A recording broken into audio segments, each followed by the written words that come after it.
সবকে গালি পাইছোঁ মই মাত নিদিলে কোনে মাত দিব অকল মই মাত দিম নমস্কাৰ বন্ধুসকল স্বাগতম জনাইছোঁ আপোনালোকক SKJYT নিউজৰ এটা নতুন ভিডিঅ'লৈ আৰু আজিও মই আপোনালোকলৈ এটা গুৰুত্বপূৰ্ণ খবৰ লৈ আহিছোঁ গতিকে ভিডিঅ'টো শেষলৈকে চাই থাকিব বন্ধুসকল খবৰটো হৈছে অসমৰ জনপ্ৰিয় কণ্ঠশিল্পী জুবিন গাৰ্গৰ বিষয়ে কা বলবৎ হোৱাৰ পিছত প্ৰথমবাৰৰ বাবে তেওঁ প্ৰতিক্ৰিয়া আগবঢ়াইছে আৰু তেওঁ কি ক'লে মই আপোনালোকক দেখুৱাই লৈছোঁ সেইদিনা ষ্টেজত ক'লোঁ অলপ আৰু মোৰ কালি মানে এটা পোষ্ট পাব তাত গম পাব কি মই কি ক'ম কিন্তু মোৰ মতে এইটো কাৰ্যকৰী নহ'ব লাভ নাই লগাই কাৰ্যকৰী হ'বই নোৱাৰে এইটো এটা অদৰকাৰী কাম এটা কৰিছে মোৰ মতে ইলেকশ্যনৰ কাৰণে কৰিছে এনেই হুলস্থুলতাছ ক্ৰিয়েট কৰিছে মানুহৰ মাজত আকৌ আগৰবাৰ দেখিছে কেনেকুৱা আন্দোলন হৈছিলে এইবাৰো সকলোৱে কাৰ্যসূচী লৈছে বেলেগ বেলেগ আমাৰ প্ৰটেষ্টটো যেতিয়াও আছিলে এতিয়াও আছে আমাৰ থাকিব প্ৰটেষ্ট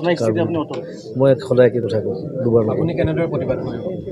আমাৰ এতিয়া প্ৰতিবাদ কৰা আজিকালি বেলেগ বেলেগ মানে পদ্ধতি আছে আমি সেইমতে যাম ছ'চিয়েল মিডিয়া আছে নিজৰ কমেণ্টছ আছে চ' আমি সেইদৰে প্ৰতিবাদ কৰি যাম ৰাজপথৰ আন্দোলন ওলাই আহিব নেকি ৰাজপথৰটো এতিয়া অকণমান ৰিস্কি হৈ আছে কাৰণ যোৱাবাৰ আমি পাঁচটা সেইটোত ইমান গুৰুত্ব দিয়া নাই এইবাৰ